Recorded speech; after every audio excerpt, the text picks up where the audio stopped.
So good evening all. I am Dr. Sanket Nevale, representing Medical Affairs at Emcure Pharmaceuticals, and I welcome once again to everyone to No Thrombosis workshop in acute ischemic stroke.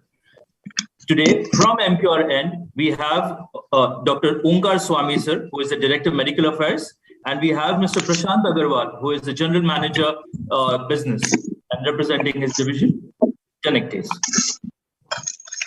I'll now take the pride in introducing our course director, Dr. Subhash Kaul sir.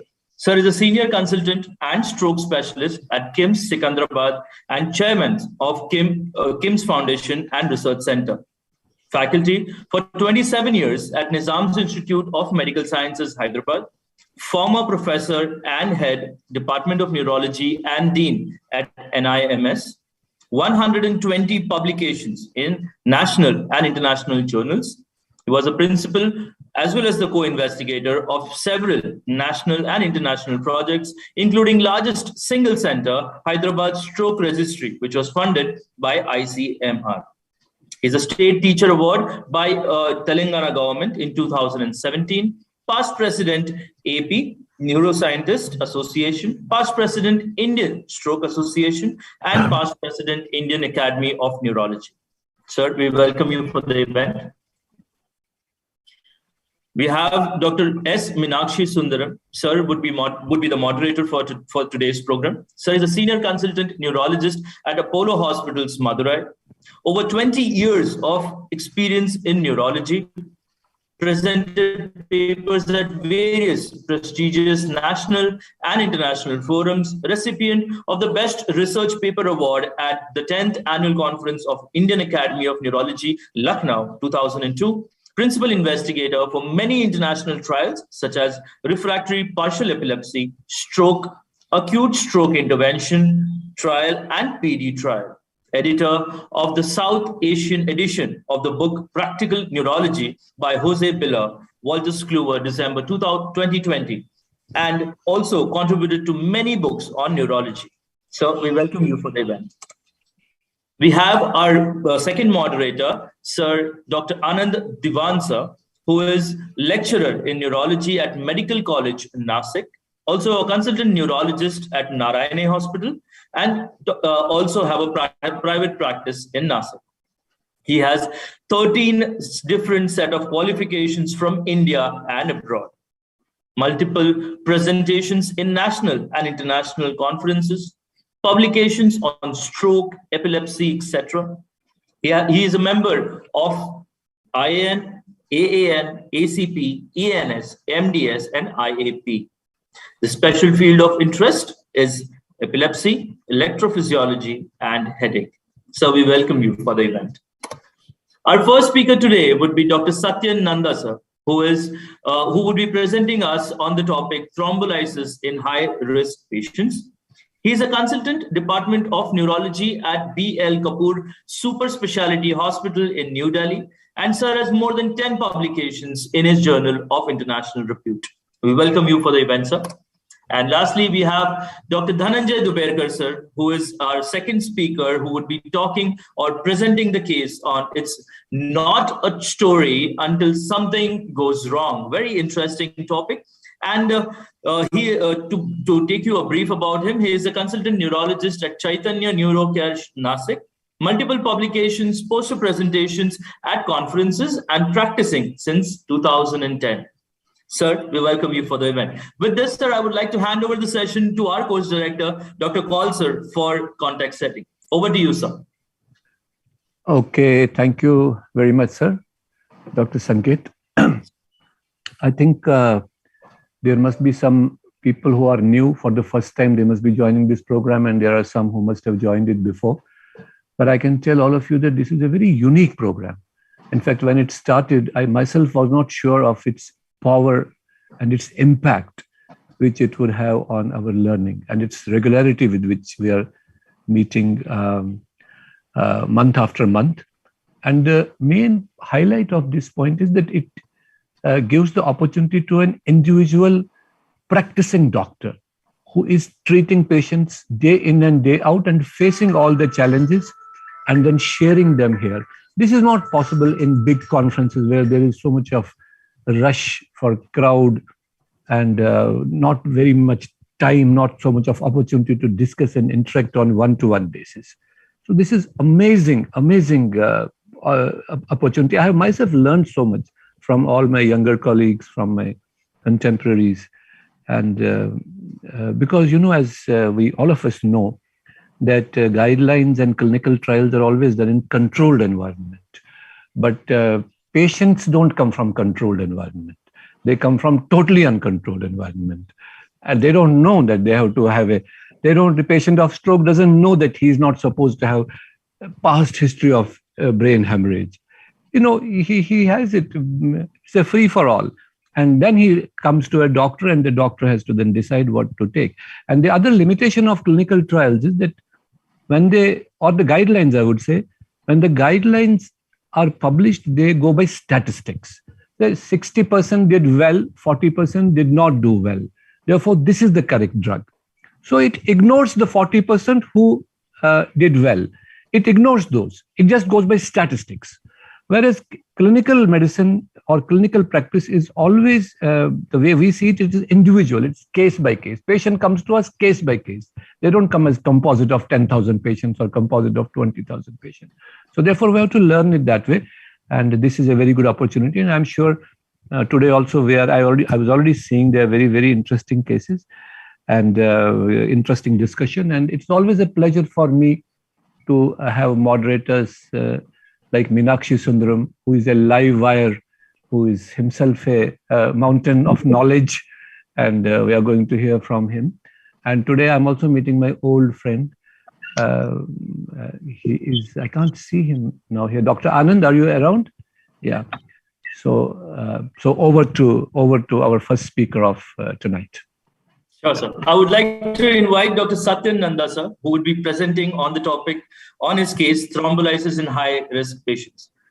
So I have presented the slide on your behalf, sir. Thank you. Thanks a lot, Dr. Sanket. So I'll be going directly to my case. Actually, I'll be talking about a case which I perceived was a difficult thrombolysis for me. And this patient was thrombolized a good 1 year back. Still, I wanted to share the experience. So can we move on to the next slide? Yeah. So she's a 65-year-old female who's a known case of hypertension, hypothyroidism, dilated cardiomyopathy with a low ejection fraction of only 15%. She also had the comorbidity of chronic kidney disease and ulcerative colitis. She had presented to our hospital with the chief complaints of acute onset left-sided weakness with slurring of speech, which was noted since 2 p.m. She had reached our hospital at 3:30 p.m., that is around 90 minutes after the onset of ictus. And among the medicines she was already taking, which was perceived to be important from my side, was that she was on icosapent 75 mg, atorvastatin 20 mg, Theranorm 125 micrograms, azathioprine 100 mg per day, and mesocol 800 mg per day. The last two medicines being given for her ulcerative colitis. Next, please. So on examination, a rapid examination was done suspecting an acute stroke, and she was found to have normal vitals. There was dysarthria, gross dysarthria. There was subtle right-sided facial weakness, which was not very glaring or very prominent. It was plus minus type of right-sided facial weakness, and the power was definitely weak. And her left upper limb was 3/5, and left lower limb was even weaker at 2/5. Next, please. So we have suspected that it is an acute ischemic stroke. Per se, because right-sided facial was plus minus, we did give it a thought that it could be a brainstem stroke, or if the facial palsy was subtle and it was minimal, we could neglect it, and it was suspected it could be a right MCA stroke also. So we ordered an emergent NCCT to be done, and the MCA territories were looking fairly really well represented with no obvious hypodensity, which could be made out on the plain CT image. Next, please.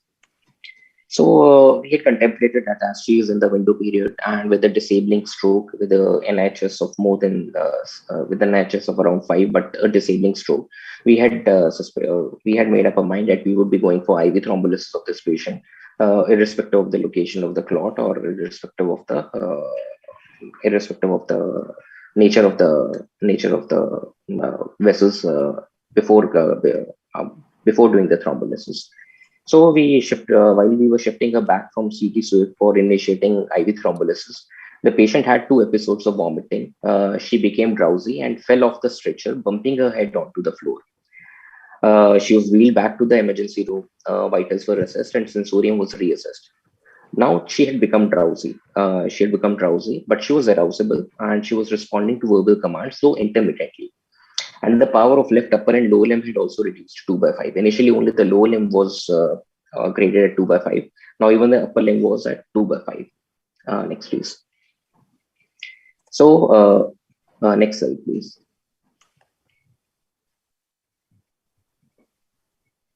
So after re-evaluation, I think you've skipped one slide.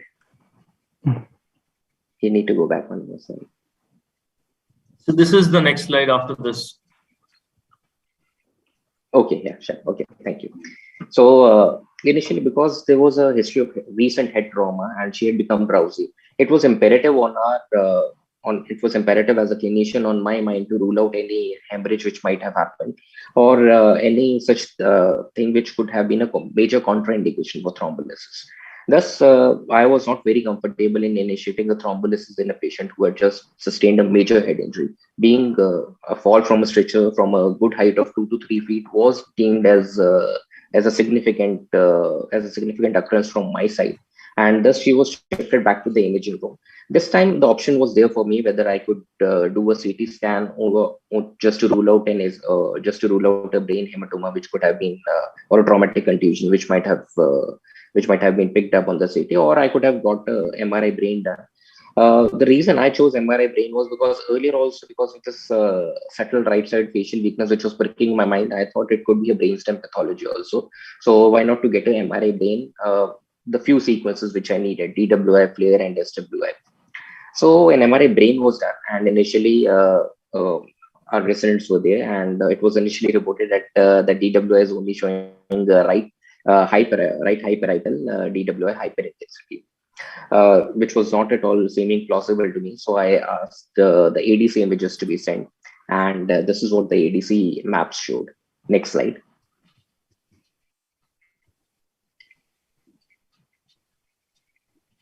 So the ADC did show midbrain, the right side of the pons was low on ADC maps, and this was quite collaborating with the weakness of the left upper limb, lower limb, and the subtle right side facial weakness, which was plus minus, to be honest with.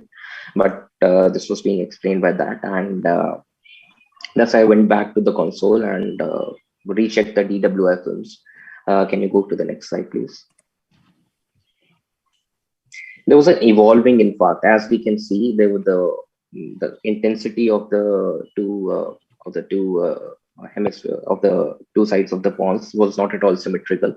There was an evolving infarct in the right side of the pons, which was probably missed by the residents, and this was deemed to be the exact cause of the patient becoming hemiplegic on the left side, and probably also lapsing into drowsy state because of the involvement of the brainstem structures.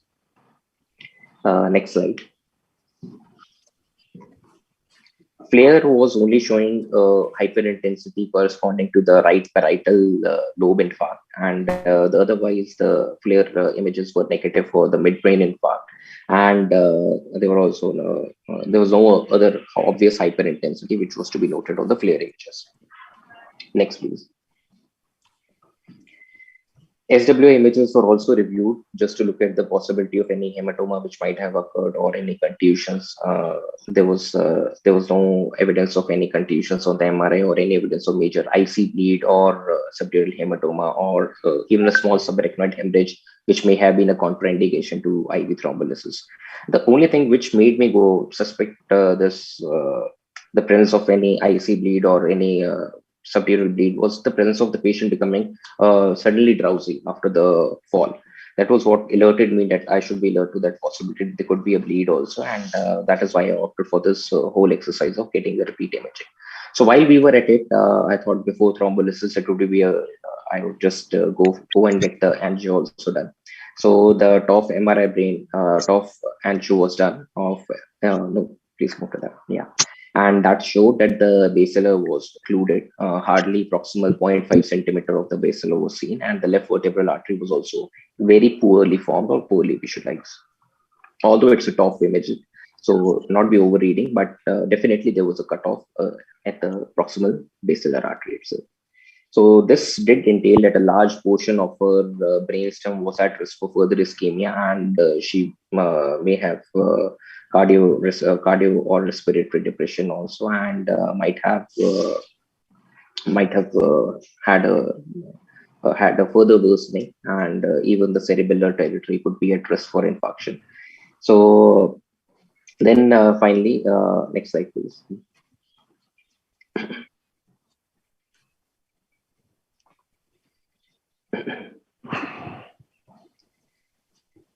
Next slide. Yeah.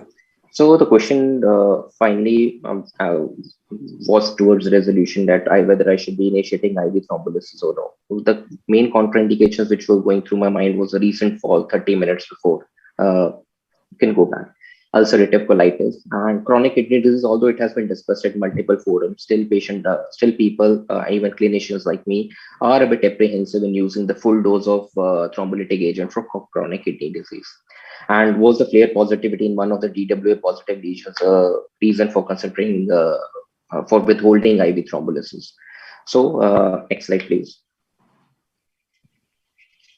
So as we can see from this AHA-ASA guideline, if there's a severe head trauma within 3 months, then only IV alteplase is contraindicated, and it should be a severe head trauma, which should either lead on to a bleeding complication in the brain or to a traumatic contusion in the brain. As a patient, had none of these, which were excluded by the most recent imaging. So this was not a contraindication, and we could go ahead with the thrombolysis from at least this point of view. Next slide, please. With regards to, as I told you, SWA was done and it showed no evidence of IC/EC bleed. Next slide, please.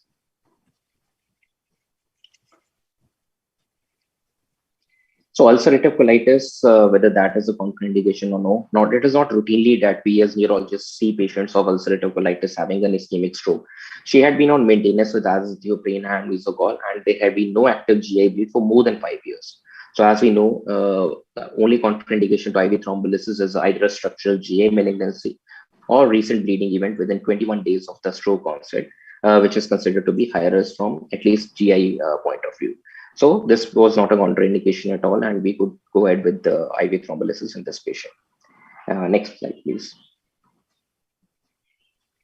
What about CKD? As AHA-ASA guideline itself says, end-stage renal disease patients who are on hemodialysis and have a normal APTT, IV alteplase is recommended, and however, those with elevated APTT may have elevated risk for hemorrhagic complications. Thus, there was a trial in which lower dose of alteplase was being used, that is instead of 0.9 mg per kg, they had used 0.6 mg per kg. Similar thing could be contemplated for tenactase also. Rather than 0.25 mg, we could have used 0.2 mg. But because this patient was not on hemodialysis and she had no obvious hemorrhagic complications which had been described, IV thrombolysis was considered for this patient. Next slide, please. With regards to flare positivity, I think discussed it in last of my presentation also. The patient being a known case of dilated cardiomyopathy with low ejection fraction. The presumed etiology was cardioembolic, which resulted in a shower of emboli. And in this respect, the FLAIR positive lesion in right parietal lobe was a silent lesion, and the acute symptomatic lesion was one involving the right side of pons, and thus IV thrombolysis was contemplated and rather forced for. Next, please. So now the question comes, as such as a major vessel occlusion, basilar artery has been occluded. Should we stick to either IVT or purely mechanical thrombectomy, or should we go for bridging thrombolysis and go for IVT or mechanical thrombectomy? So of late, there have been multiple studies and multiple neuroradiologists and some of our neurologists who have also turned into intervention. They are also of the opinion that if the intervention can be done at that time itself in the hospital, IV thrombolysis should be avoided. That is what their personal opinion is. But if we are to go by trials per se, at present, we have evidence that bridging is the best. Why I say that is because of this study from which was published in the esteemed journal NEGM, in which again they had compared endovascular thrombectomy with or without intravenous alteplase in acute stroke. In this, 312 nearly similar patients were assigned to either thrombectomy alone and or endovascular thrombectomy preceded by IV thrombolysis. They noted that endovascular thrombectomy alone was non-inferior to combined bridging thrombolysis with regard to the primary outcome. But it was associated with lower percentages of patients with successful reperfusion before thrombectomy. For example, the reperfusion before thrombectomy was 7% in the bridging thrombolysis group, and it was only 2.4% in the non-bridging group. And there was an overall also successful reperfusion, although the odds might not be great. But if you have to go by percentages, even a 5% difference does argue well for contemplating bridging thrombolysis. For example, successful reperfusion was 84.5% in the bridging group, whereas it was 80% in the mechanical thrombectomy group. We might be contemplated to think that there's a risk of hemorrhage does increase. And for that, I'll go to the next slides. Next slide, please. So this is another article which was published in the journal Stroke, in which another meta-analysis was done with regards to bridging thrombolysis achieving better outcomes in direct thrombectomy after large vessel occlusion. And next, please. In this article also, the patients in the direct empty group were compared with the bridging thrombolysis group, and they showed better functional independence. Let us say attained the MRS score of 0 to 2 at 90 days. The odds ratio of the odds ratio of bridging thrombolysis group attaining that were 1.43 as compared to mechanical thrombectomy alone. And they also had a lower mortality at 90 days. The odds ratio were 0.67. And they also achieved higher successful recanalization. And the rate of the odds ratio of that was also 1.23. With regards to symptomatic ICH, there was no significant difference between the occurrence of symptomatic ICH between the two groups, the odds ratio of being 1.01. So with the evidence we have at present, although the studies are looking at, they still continue to look at the possibility of direct mechanical thrombectomy over and above bridging thrombolysis. But in my knowledge, to the best of my knowledge, right now, the best evidence we have is for bridging thrombolysis. We should be attempting bridging thrombolysis before we should be attempting bridging thrombolysis in patients who have a large vessel occlusion, provided they are eligible for same. As of now, I do concur with this evidence at least. Next, please. So now coming back to our patient, the patient was thrombolized with tenactase. I use a full dose 0.25 mg per kg body weight. With being in a private setup, the cost is always a big issue, and the patient was non-affording for mechanical thrombectomy. And in spite of whatever we tried, there was no way we could offer mechanical thrombectomy. Although I was quite pro that, and really was I did want that this patient should undergo mechanical thrombectomy, because the basilar occlusion was tricking at the back of my mind that she might go into cardiac or respiratory arrest and medulla could be involved, or those were the things that were going in my mind. So echo again showed the same findings: global LV hypokinesia, dilated LA, and low ejection fraction. MR angiogram, as I showed, had a filling defect in the basilar artery, and rest of the major vessels were normal. And Holter showed multiple runs of atrial fibrillation. Next slide, please. So post thrombolysis, the infarction did involve the opposite side of the pons also. It evolved both the sides of the pons, and luckily cerebellum was spared, and the medulla oblongata and the midbrain structures were also preserved, as well as the PCA territory. Next, please.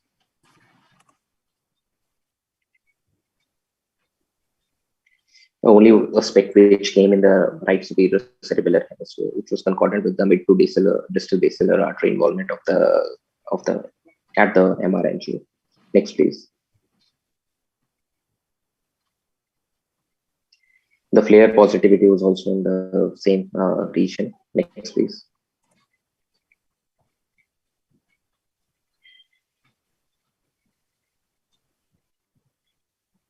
The angiogram was also repeated after thrombolysis, and as we can see, the vessels had opened up, and the PCA was very well formed, was very well visualized. The descending portion also, and the basilar, although the basilar was still not very fully, was not full patent, but there was but at least the flow was re-established. Next, please.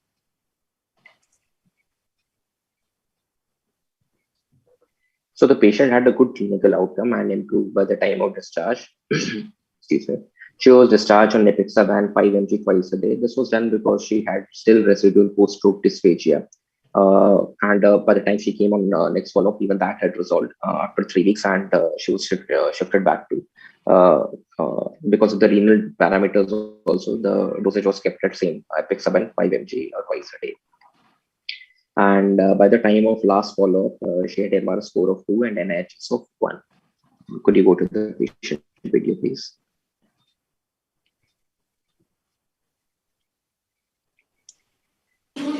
उठाइए अपने हाथ बस. So 1 2 3 4 5 6 7 8 9 10. नीचे कर लीजिए धीरे धीरे. अभी वाला पैर उठाइए. 1 2 3 4 5 6 7 8 9 10. नीचे कर लीजिए. अब दूसरा पाँव उठाइए. 1 2 3 4 5 6 7 8 9 10. could you go to the next slide? She had ataxia as evidenced by this video in both the lower limbs. Next one. I think you played that. Yeah. आपका नाम क्या है? सुरेंद्र कौर. आप कहाँ रहते हैं? इंदरपुरी में. क्या हुआ था आपको? पता नहीं, बैठी हुई थी सोफे पर, घर में चक्कर आ रहा था मेरे को. अच्छा, फिर आपको कुछ याद है क्या हुआ था आपको? फिर मेरे को ले आए हॉस्पिटल. अपनी आंखें कस के बंद करेंगे? कस के बंद करिए. दांत दिखाइए. मुंह में हवा भरिए. कोशिश करिए. कोशिश करिए.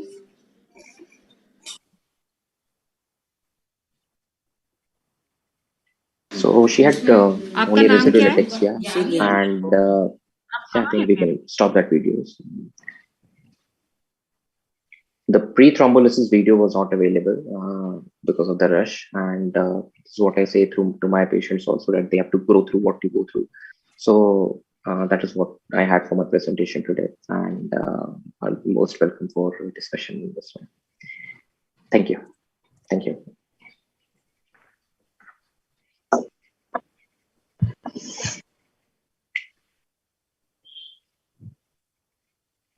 Dr. Kaul, sir. Yeah, no, I think it's a very, very good case, and a lot of learning in this patient. And I think Satyan has really analyzed it very nicely. And definitely the contraindications we used to think a few years ago, those all have been relaxed now. Ulcerative colitis, particularly if it is not actively bleeding, it's not a contraindication. And CKD definitely is not a contraindication. And about the flare, there's one thing. I mean, it's good that you thrombolized, but there's one problem in that flare, that some people might have been little scared to thrombolize because of that flare phenomena. Because flare means that one of the infarcts has happened before 4 hours, which you yourself said. And the pontine one is the recent one, and the parietal one is probably come in a time zone which is earlier.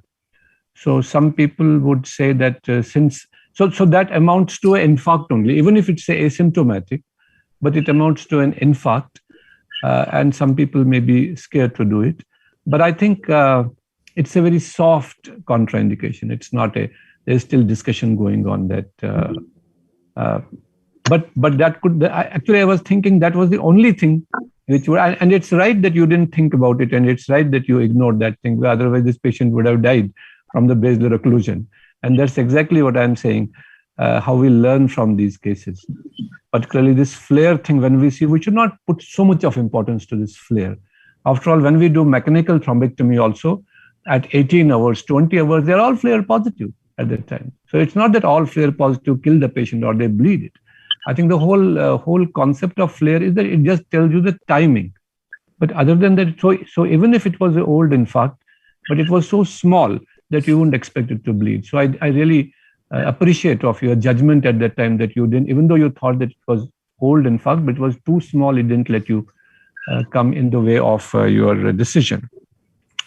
Now, the other interesting thing which can be discussed with the patient is that, today we are at a very good situation about this bridging versus mechanical.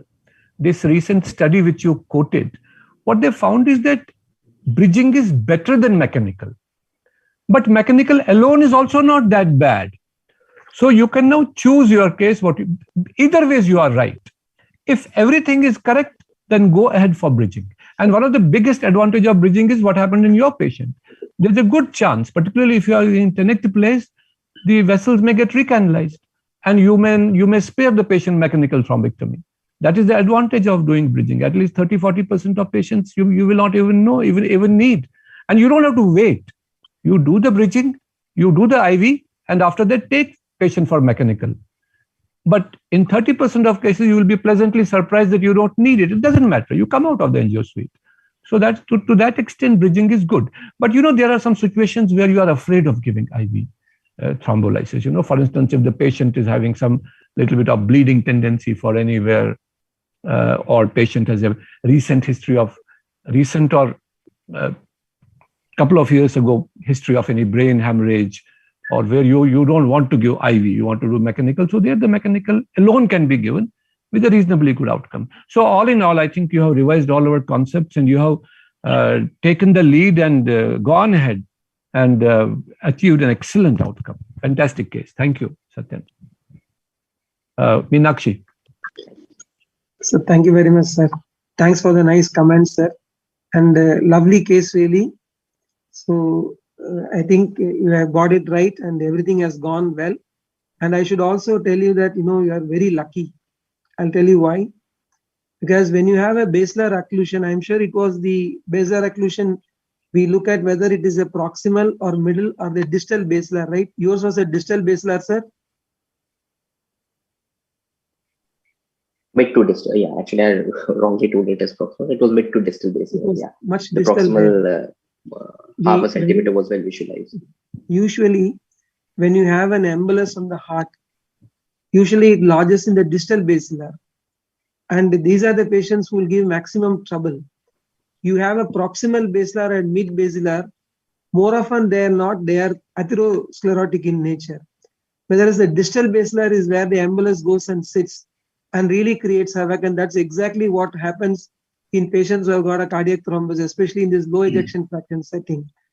When you have this situation, we will be lucky if it gets lysed away, because it's a very fresh clot. Within quotes, it is easily lysable, and that's why sir said it was very appropriate to choose IV lysis. Call sir just taught us now, because it's going to be easily lysed being a fresh clot. However, if it doesn't open, it is going to have the worst prognosis because a major chunk is going to be involved.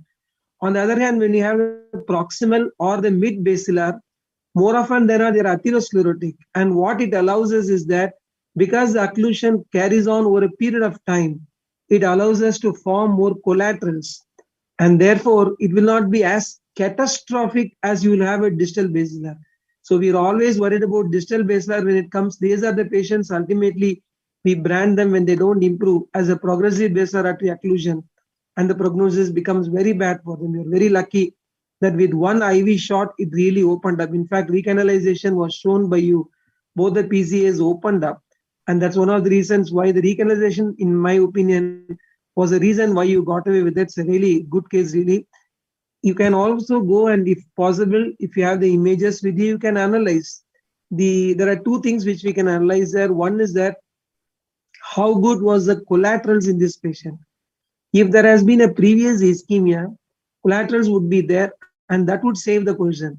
And there is a posterior circulation collateral score that has been developed. All you need to look at is sit with your radiologist and try to visualize the vessels and give some points. For instance, if you see the SCA, 1 point. If you see the ICA, 1 point. If you see the PICA, 1 point. And then look at the caliber of the posterior communicating artery. If it is the same size as normal site, then it is 2. If it is reduced, it is 1, not seen 0. So with this, you can calculate a rough score. And the persons who score well in this collateral score are the ones who really are lucky because they do very well after your lysis, be it mechanical or IV. In fact, the difficulty which we face is that most of the studies which we get across are for only anterior circulation, whatever data you quoted. If you look at that, all of them, whether it is MR clean study or the strip frame, whatever it is, the data is from actually the anterior circulation. The posterior circulation guidelines are not that dogmatic. However, it is believed that we should not have any difference of opinion. In fact, posterior circulation should be given more, gains for us because number one, if untreated, prognosis will be poor. And number two, we know that the ischemic window will be longer in a posterior circulation by nature. And that's the reason why we have a longer window. There are patients who have been thrombolized up to 79 hours. The initial papers talk about 3 days. And still they were taken for mechanical thrombectomy and they did well. So these are things which we should learn. Anyway, it's a good case and we are very, very lucky and showed the patient also with that progressive occlusion. Still she did well.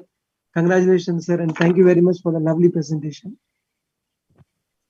Yeah, other question I had is that since she had 15% ejection fraction, what medicine she was on? Was she on double antiplatelets or single or oral anticoagulants? Do you have any information on that? Yes, sir. So as I mentioned, she was only on single antiplatelet agent. That was eposprin and statin, rosuvastatin. Atorvastatin, 20 mg. Okay. Okay. Sir, I have a comment regarding that, sir. No, because this is this is a unresearched, although there are many trials, but the final word is not said that what should you do for these patients who are having low ejection fraction. As far as the current guidelines go, they say that if the patient the current guidelines say if the patient has not had a stroke, then you can give them just antiplatelets. But if they have, now this patient, of course, she has atrial fibrillation also. I think this current stroke is not because of so much because of low EF, it is because of atrial fibrillation, because she has atrial fibrillation also. So but suppose if this patient had only EF low and no atrial fibrillation, then what is the best strategy for preventing? That is still not decided. They say for primary prevention, you should still give aspirin only. But if the patient has already suffered a stroke, for secondary prevention, then you can give them oral anti. But this is a different story because patient had a fibrillation which has been detected only during this stroke. Probably it was not detected before. And maybe it was there present before also. So that is why that makes it a little more interesting. But anyway, the outcome is very good. And that is what matters finally. Outcome. Also, if there has been no atrial fibrillation, so I don't think he would have used a dabigatran or any of those NOACs, right? So in the routine low ejection fraction status, as of now, NOACs have not been recommended. It's only the vitamin K antagonist if it is there. But if it is an atrial fibrillation, as you said, sir, I think they could use either one of them, either single or double. And no cardiologist would let them go without 2 antiplatelets. Yeah. Because all of them, even for a small ischemic myocardial infarction, they always give dual antiplatelet and continuously as ever. Sir. Like us, they do not revise it to a single antiplatelet. We have guidelines 6 weeks, sometimes 3 months, but as cardiologists, they just go on with the dual antiplatelet. And many of the patients remain okay for years together, you know. I mean, because our complication is because of the past stroke, because part of the brain is friable, so they are more prone to bleed. That's why we don't want to give it beyond 3 months. So these patients, are they suitable for dual pathway inhibitor like rivaroxaban and aspirin, something like that? That has not been studied in this subgroup of patients. That has been studied in COMPASS trial in patients with carotid artery stenosis. So we don't know. Sir, any comments from Dr. Anand Devansa? Congratulations, Dr. Satyan. You managed it very well. Now it's very easy to discuss all those contraindications and how you ruled out one by one. But at that moment, it was really a brave decision with full of knowledge. You took it very well and you managed it very well, and you got a very good outcome. The only question I want to ask you is why a dose of 0.25 mg per kg was used instead of 0.2 mg per kg? Because with the recent trauma and the risk of GI bleed secondary to her ulcerative colitis, I am worried of her only problem or only complication of bleeding if I use a high dose. So I will consider 0.2, not 0.25. Otherwise, bridging and everything, the same I will consider. So only the dose I am just want to know your rationale behind it. Basically, what is approved in our setting in India is also 0.2 mg per kg. But as per the Western studies and the trials which are available, most of them have switched over to 0.25 mg per kg. Although, as I mentioned at the outset of my presentation also, if the patient was on hemodialysis and this was being used, given heparin, I might have been contemplated to give 0.2 mg per kg, but as she had none of those risk factors and the ulcerative colitis was also in remission, I decided to go ahead with the full dose of 0.25 mg per kg. And if she had an active bleeding, GI bleeding, then we would consider then I would not mechanical, only mechanical directly, or? Yes, sir. I would have definitely considered only for mechanical. Without bridging and no IVT. Without IV thrombolysis. No, sir. No IVT. Thank you. Congratulations once again. Thank you, Dr. Anand, sir. Thank you, Dr. Satyan, sir, as well. Now, I would like to invite our second speaker, our second case presenter, Dr. Dubergerser, sir. Sir, would you like to share your screen, sir? Yeah, I will share my screen.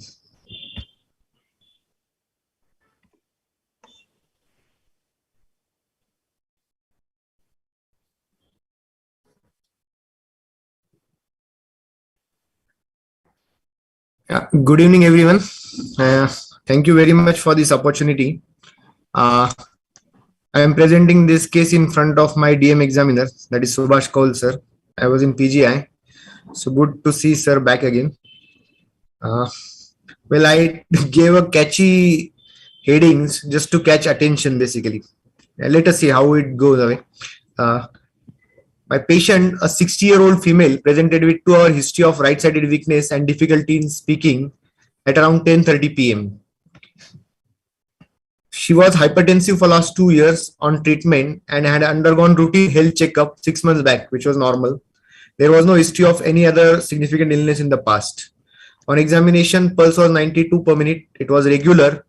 There was no carotid bruit. Blood pressure was 160/100. Baseline IHSS was 10. So typical routine stroke within a window period. After taking consent and ruling out all the contraindication, she was considered for thrombolysis. And I usually, in those days, it is a little old case. Those days I used to do MRI and MRI angio and then used to do thrombolysis. So MRI was done, which showed a left MCA superior division infarct. So patient was thrombolized. She recovered partially. NIHS is improved from 10 to 6 within first 2 hours. Post thrombolysis parameters, including blood pressure, blood sugar level, were monitored and they were within normal limit. There was no increase in blood pressure. Sugars were less than 200. This patient was fine till 5 a.m. when I got a call from ICU in charge that patient has now left-sided weakness and she has deteriorated in her sensorium. So this was a real alarming situation. What happened is she had on presentation right-sided weakness, but now has deteriorated and has developed left-sided weakness with altered sensorium or drop in sensorium. So the patient's NIHS is increased to 20. She immediately shifted for neuroimaging with possibilities which is always there in the mind. Post thrombolysis is whether she has developed any bleed, whether she has developed new infarct, or there is something else which is going on and I really don't know about it. So these were the thought. This was the thought process in my mind going on. With that, her MRI was done, and it showed now the infarct was on the right side. There was significant involvement of right MCA territory. That is why there was left-sided weakness, and she was drowsy because of that. Now she has developed. Now we start thinking what is happening basically. What she has developed infarct on another side. In fact, in previous case also the right hemipons was involved, and after post thrombolysis, the left hemipons was also involved, and there were the small cerebellar infarct also. So what is it? Is it cardioembolic? Whether patient has any dissection, whether patient has any coagulopathy, or something which I really don't know. So these were the thought process, because you have to think that what is happening in the patient, and another thing is you have to explain to the relatives also. So when in doubt, we review the old reports. Sometimes that gives us some hint towards what can be abnormal. The health checkup 6 months back, 2D echo, we just reviewed the 2D echo, and the left atrium size in 2D echo was mentioned as 46 millimeter. There was no clot, there was concentric LVH. So these are and LA size, LA dilated was mentioned only in the first page, not on the final report. So again, I missed it. The repeat echo we did, so considering that yes, this is likely to be a cardioembolic stroke, we repeated her echo, which showed there was a fragmented left atrial clot. During ICU stay, patient had paroxysmal AF, but her rhythm used to come back to normal. So patient really had an atrial cardiopathy with left atrial clot and fragmentation post thrombolysis leading to infarct on other sides. So this was the reason why patient deteriorated post thrombolysis. So the future course, what happened to this patient? The patient had deterioration in NIHSS. She required right hemicraniectomy. She was shifted to higher center because she was one of the politicians in our place. She had a huge contact, but she recovered after shifting to Mumbai for rehabilitation. She had a partial ambulation on follow-up. She did relatively well. Her NIHSS when I saw last was around 6, and her MRS was 2. She was ambulatory with support. So what does the literature say about this left atriopathy? That cryptogenic strokes, where we don't know the etiology, they account for almost 1/3 of the stroke patient. And recently, this condition, atrial cardiopathy, has been portrayed as one of the mechanisms for the stroke. And there are certain serum biomarkers, there are certain imaging, and there are certain electrocardiogram biomarkers that have been shown to be associated with ischemic stroke. And this is irrespective of whether patient has AF or not. They may not have AF. This is what is very important, that we should not think only of atrial fibrillation. As the discussion happened, yeah, atrial fibrillation is only one of the markers of this atrial cardiopathy. It is one of the events which happens with atrial cardiopathy. It is not the sole reason why people develop cardioembolic stroke. I will discuss that. So this is the virtual slide. We all know that there is, in this condition, in left atrial cardiopathy, all these 3 things are happening. There is a stasis because of left atrial enlargement. There is endothelial dysfunction. There is increased coagulability. Then what happens to the left atrium? Basically, there is myocardial fibrosis. There is impaired myocyte function, chamber dilatation, and inflammation. And then there is the left atrial appendage characteristics. There is left atrial appendage morphology. There are 4 classical morphologies which are there in left atrium. There are the 2 most which are commonly associated with this is cauliflower and cactus. Windstock has got less chances, and then the chicken wing, which is the morphology of left atrium, which is seen on the transesophageal echocardiography, has got the least propensity to produce the stroke risk. So the two most common are cauliflower and cactus morphology. These are on T, where if we see that, then these patients are at high risk of developing cardioembolic stroke. Then increase in size of left atrium. Then there are number of lobes. Normally there are 2 lobes. There are certain people who have 3 lobes, 4 lobes. Some people have 1 lobe. So that also plays important role. And then because of all these things, there is reduced emptying, there is flow velocity changes which are happening in the left atrium. So all the 3 factors of virtuous triad are there.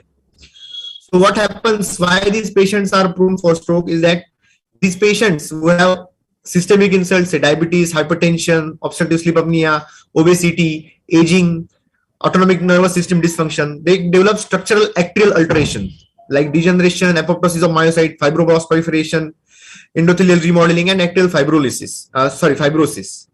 So the result is what? It leads to left atrial dilatation. So atrial stiffness and impaired electric conduction, which leads to abnormalities like premature atrial complexes are also there, even PSVT, and then patient will develop atrial fibrillation. Along with that, there is a left atrial dysfunction, reduced atrial pump function, impaired reservoir function, which all leads to atrial blood stasis, atrial prothrombotic state, and then finally it leads to ischemic stroke. So there are certain, as I said, there are certain biomarkers. So in the serum, we should do serum pro-BNP levels. If they are significantly elevated, say more than 1000, then it is indicative.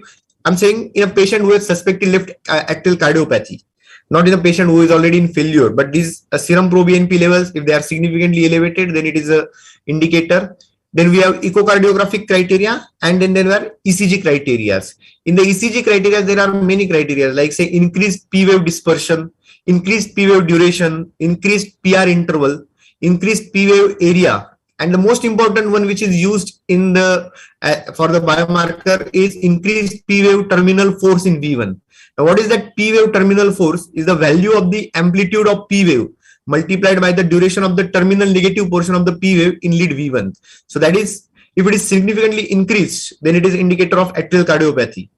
Abnormal P wave axis, and as I said, premature atrial complexes. So these are all markers of the atrial cardiopathy. And the third criteria is 2D echocardiography. In the 2D echocardiography, there are 3 or 4 criteria which are important. One is, as I said, the left atrial size itself. Usually what guidelines say, if left atrial is more than 40 millimeter in females and 42 in males, that is a cutoff basically. Beyond that, it is called as left atrial enlargement. Few people, to be more precise, they take left atrial size compared to the patient's BMI also. Then there is spontaneous echo contrast or SEC, which is seen on the left atrium. That is another marker. And as I said, left atrium morphology, whether it is cactus shape or cauliflower shape, which are again, and how many lobes are there. And left atrium volume is another criteria which is used. So why this atrial cardiopathy develops is that there are many studies which shows that there is autonomic dysfunction. What is it? Sympathovagal imbalance leads to inflammatory cytokines, renin-angiotensin system activation, oxidative stress, and fibrosis of the myocytes. It all leads to the inflammatory cascade, producing structural atrial alteration, atrial cardiopathy, and leading to cryptogenic stroke. So to conclude, atrial cardiopathy may constitute one of the mechanisms in stroke, especially cryptogenic stroke. Then there are studies are needed to determine the degree of overlap between these atrial cardiopathy biomarkers and which one is more useful. I told 3-4 criteria. Which is the most important one? We still don't know. There are very less studies about this condition. Then patients with evidence of atrial cardiopathy constitute a group of patients in whom clinical trials are warranted. As Colser said, that whether anticoagulation, we all know that as Sir said, atrial fibrillation, we are never unsure that yes, these patients require anticoagulation. But even the patients who have got left atriopathy, I think they are candidates for anticoagulation, because atrial fibrillation will result in them in the end, because it's again, atrial fibrillation is one of the biomarkers of the atrial cardiopathy. Now to discuss few things, which is why we are here, that when should we do 2D echo in a patients who are for thrombolysis? Suppose if we do 2D echo, if it is available in emergency, I know that we should not wait for this investigation. And if we find a ALA clot, what should we do? Whether we thrombolize those patients or we don't thrombolize?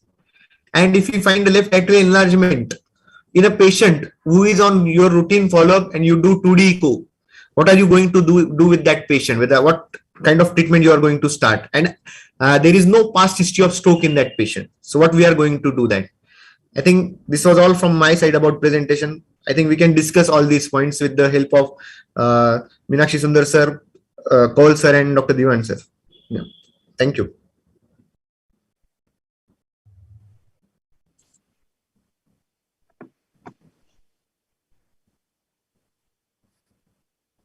Dr. Kaul sir.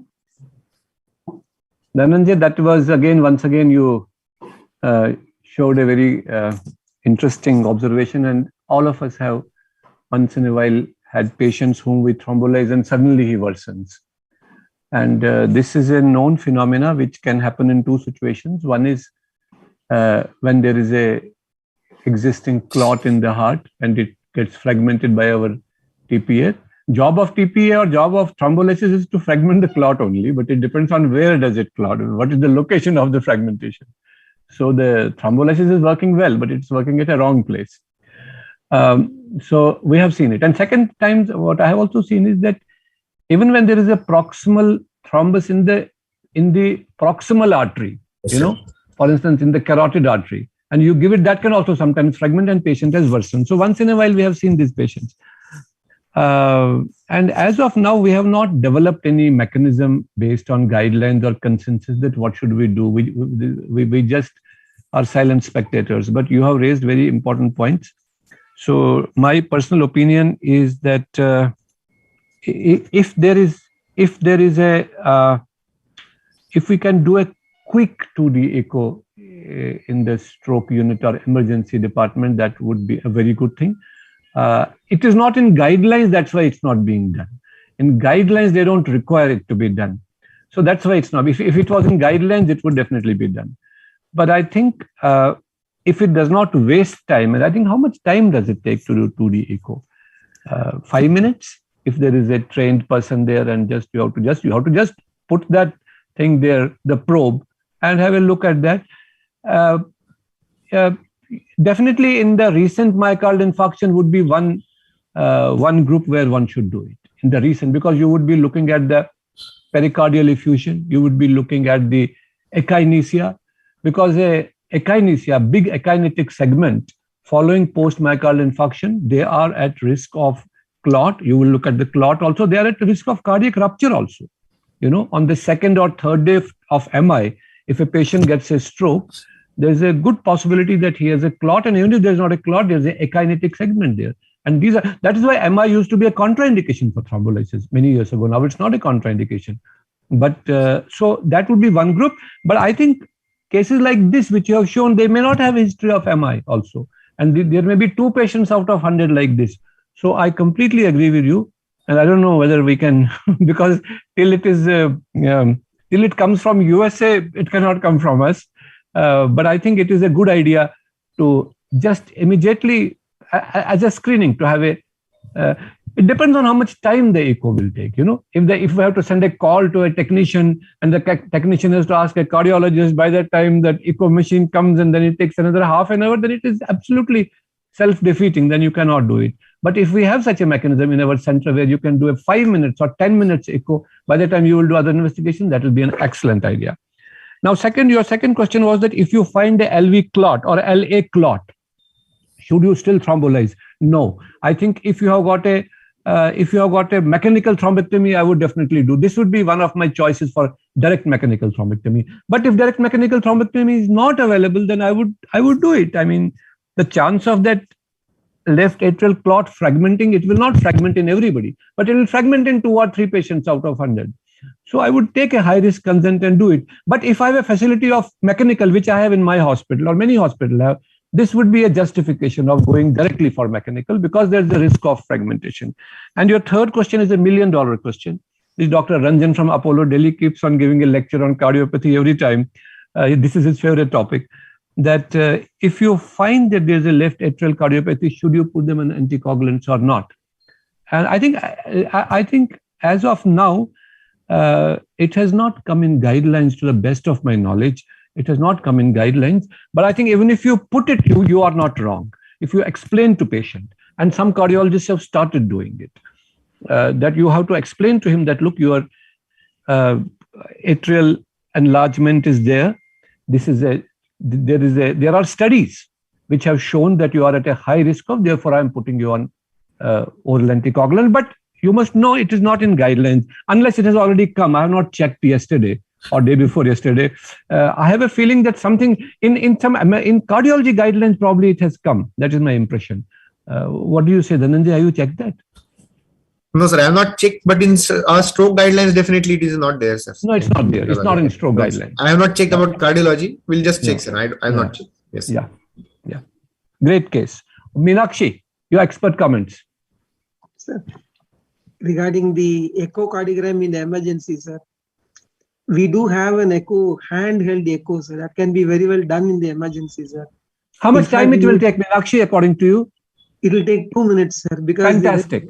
Only one thing the resident has to see, sir. We trained one of our residents to just say whether there is a clot or not. But nowadays we are not doing it, and I will tell you why, sir. We started that practice because of a single purpose, sir. We got hold of a handheld echo, by which time we also had a patient who did develop a complication similar to Dr. Dhananjay sir's case. Our case did not have actually a stroke, but he developed myocardial infarction.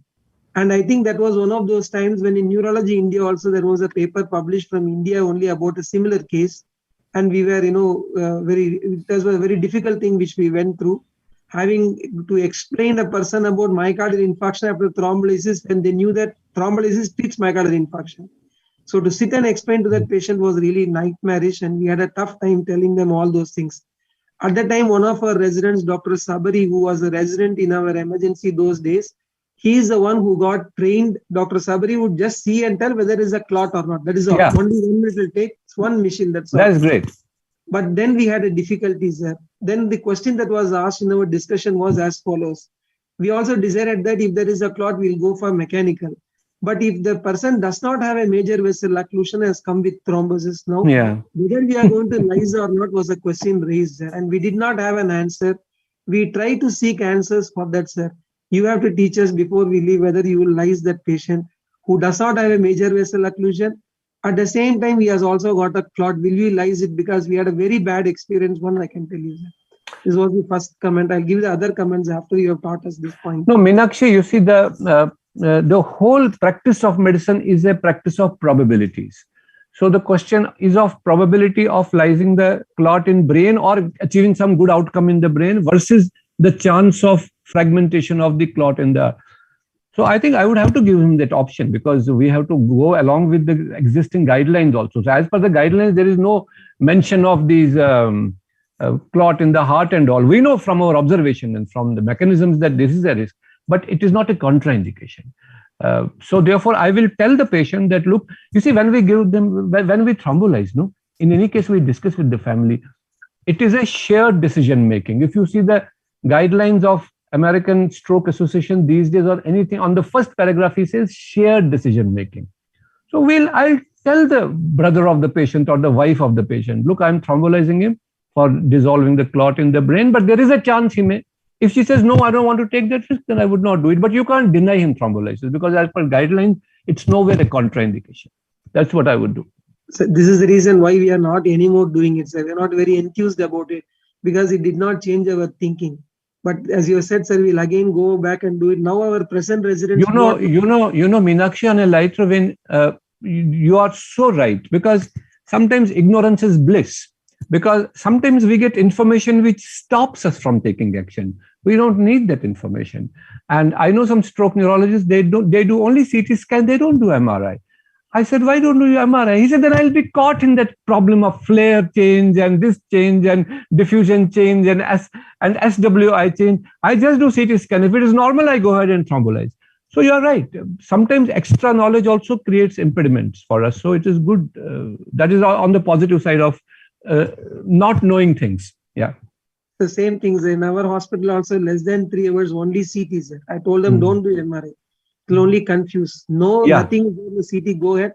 Only if it is beyond 4.5 hours or like the first case which was presented here, where the stroke itself is doubtful, or we think that the deficits are too minimum, will we really thrombolyze, or we have an associated issue, there was a history of trauma which will do anything for us. Only when these issues arise, we go for MRI. Otherwise, only CT we are doing in the initial one. So this is one thing. The second thing is a very interesting concept about this atrial cardiopathy, which Dr. Dhananjay brought up, sir. I was also very excited about it. The reason is because it has been one of the most hard discussed events.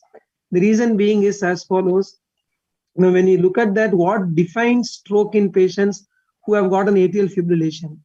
So the guidelines say that you who will develop stroke is that if they have at least 6 minutes of AF, that was a study which was shown that if you have 6 minutes of paroxysmal AF, it is as good to produce stroke as you have got a persistent AF. 6 minutes was a guideline. Now the intuitive question we'll get is that how can just a 6-minute run of AF be strong enough to produce a thrombus? It doesn't sound logical to us. How is it possible that 6 minutes also produces that? The second thing which came was on the patients who had put on a pacemaker and they were studied. And it was seen that a good number of patients developed stroke, and at that time there was not much atrial fibrillation. There was only supraventricular tachycardia of other nature, not amounting to atrial fibrillation. That was the second thing that was shown. And there are good number of patients who have had ECGs done before, who had stroke and AF together. In other words, both of the events happened together. So we may not be able to really implicate atrial fibrillation as the etiology for the stroke. So that explains what is this atrial cardiopathy, which Dr. Dhananjay talked about, the P-terminal force. In fact, atrial cardiopathy gives a substrate for thrombus. There is a thrombogenic atrial substrate. Now, this atrial cardiopathy predisposes to the formation of thrombus.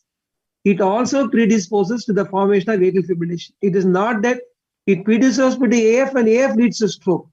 It is independently produces both AF as well as thrombosis. If we understand this concept, then we will understand that atrial cardiomyopathy by itself is a risk factor for development of AF.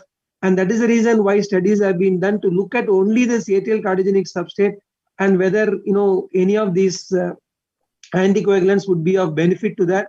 Unfortunately, all the newer anticoagulants which have been tried in this subset have failed.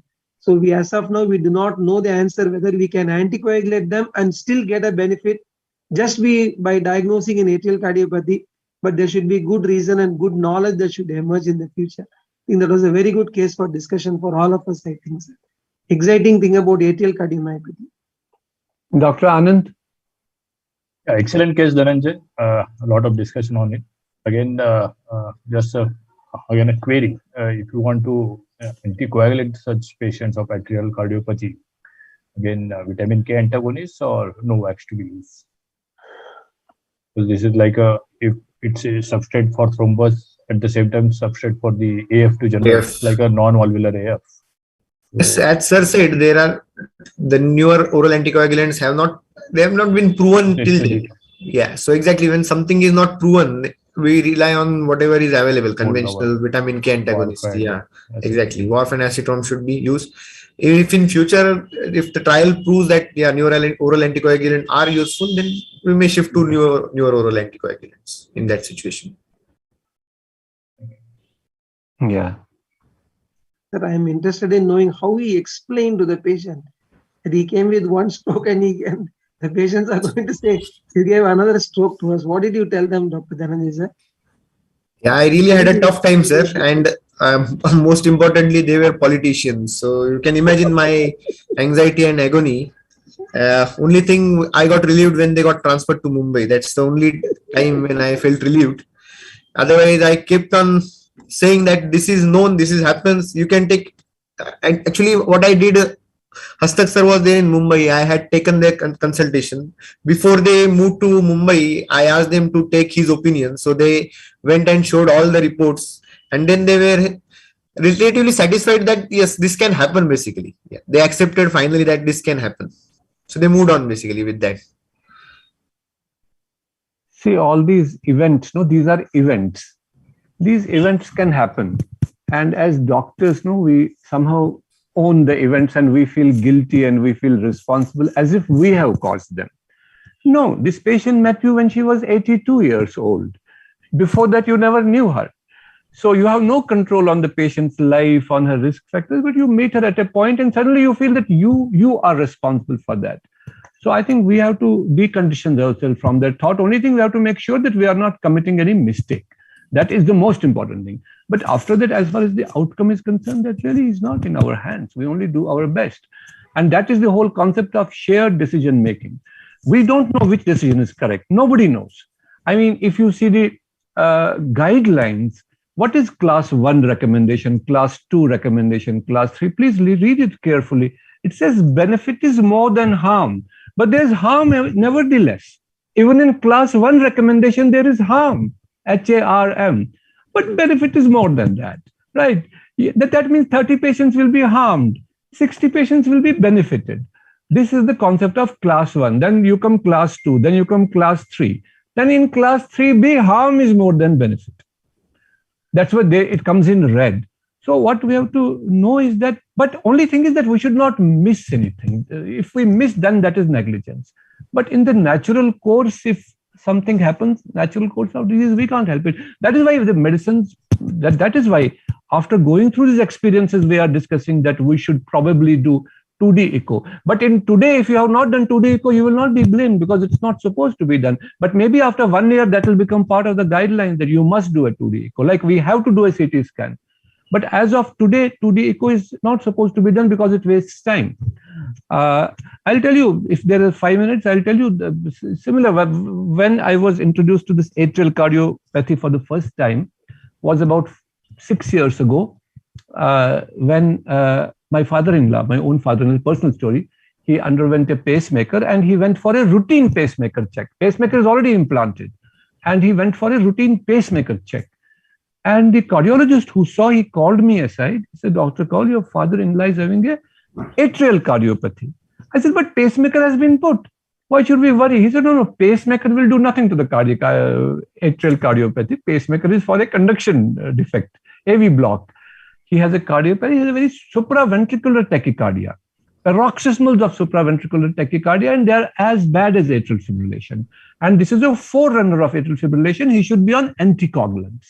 And at that time, he didn't even have AF, but he had supraventricular. He said he should be on anticoagulation. And he was a friend of mine. So he stuck his neck out and he said, you should, but do one thing, get his endoscopy done because he's 85 years old.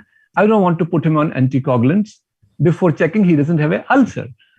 I told him that, but we don't routinely do endoscopy. He said, we don't do routinely, but better to do it. You never know. We got his endoscopy done. And to my horror, the gastroenterologist phoned me in the afternoon that he has got a gastric carcinoma. And this is about 5 years ago. Now the anticoagulant go into the background. Now the whole attention goes to gastric carcinoma. So now we are doing ultrasound, and the cardiologist said, okay, I can wait. Don't worry about this thing. This is more of an emergency for this gastric carcinoma. Ultrasound and all, PET and all was done. It showed it was still limited to his stomach only. It had not gone to lymph nodes and all. So we went to the best gastro surgeon in our city, and he was operated 5 years ago. And 5 years down the line, he's perfectly all right. And he is not on any anticoagulants. he's only on ecosprin. And he continues to have those runs of atrial tachycardias. So then I thought that I should get it reviewed done. So I went to the cardiologist. This time it was a different cardiologist because my hospital had changed, right? So I went to the electrophysiologist, cardiologist, and he also did an electrographic study of his heart. And he says, Dr. Kaul, I'm horrified to see his cardiac status. I says, what? He says, not only has he supraventricular tachycardias, he has runs of AF also. And he must be on oral anticoagulants. And he said, apixaban is a good choice. And because of his age, I would put him on 2.5 milligram BD. I said, okay. So we put him on 2.5 milligram BD. For 1 month, he was all right. After 1 month, he started having torrential bleeding from his urine. Torrential bleeding from urine. So now he is not on any oral anticoagulants. It has been decided that he cannot tolerate anticoagulants. Forget about it. Now he's on good old aspirin. So the point which I want to make is that each patient and each patient's situation and the circumstances surrounding keeps on constantly changing. There is no one thing written in stone. This is my personal experience about atrial cardiomyopathy, but then my father-in-law has been having it for the last six years. And every time a phone comes from his home, I think he has got a stroke. But till now, he has not got. And I have told my wife, someday your father will get a stroke. But there was one relief, because we always feel guilty when a patient has a stroke. As long as he was on Apixaban, I thought even if he gets a stroke, I will not have to thrombolize him at least. Because that's a contraindication if he has taken his Apixaban in time. But now that he's off Apixaban, I'll still have to thrombolize him. So it has increased my work. Over to you. Atrial cardiomyopathy is a risk factor for gastric carcinoma. Is it? No, it's case report. Yeah. It's a forerunner. Yeah. So thank you, sir. I believe we are at the far end of the meeting, and I would formally like to give the vote of thanks. And we have exceeded by 15 minutes as per our daily schedule, but I believe the discussion went in so much, and the case, Dr. Kaul's personal experience, that again was change and elaborative in terms of decision making and shared decision making. I would like to thank our case presenters today, Dr. Satyan Nanda and Dr. Dubergerser, for their excellent cases today.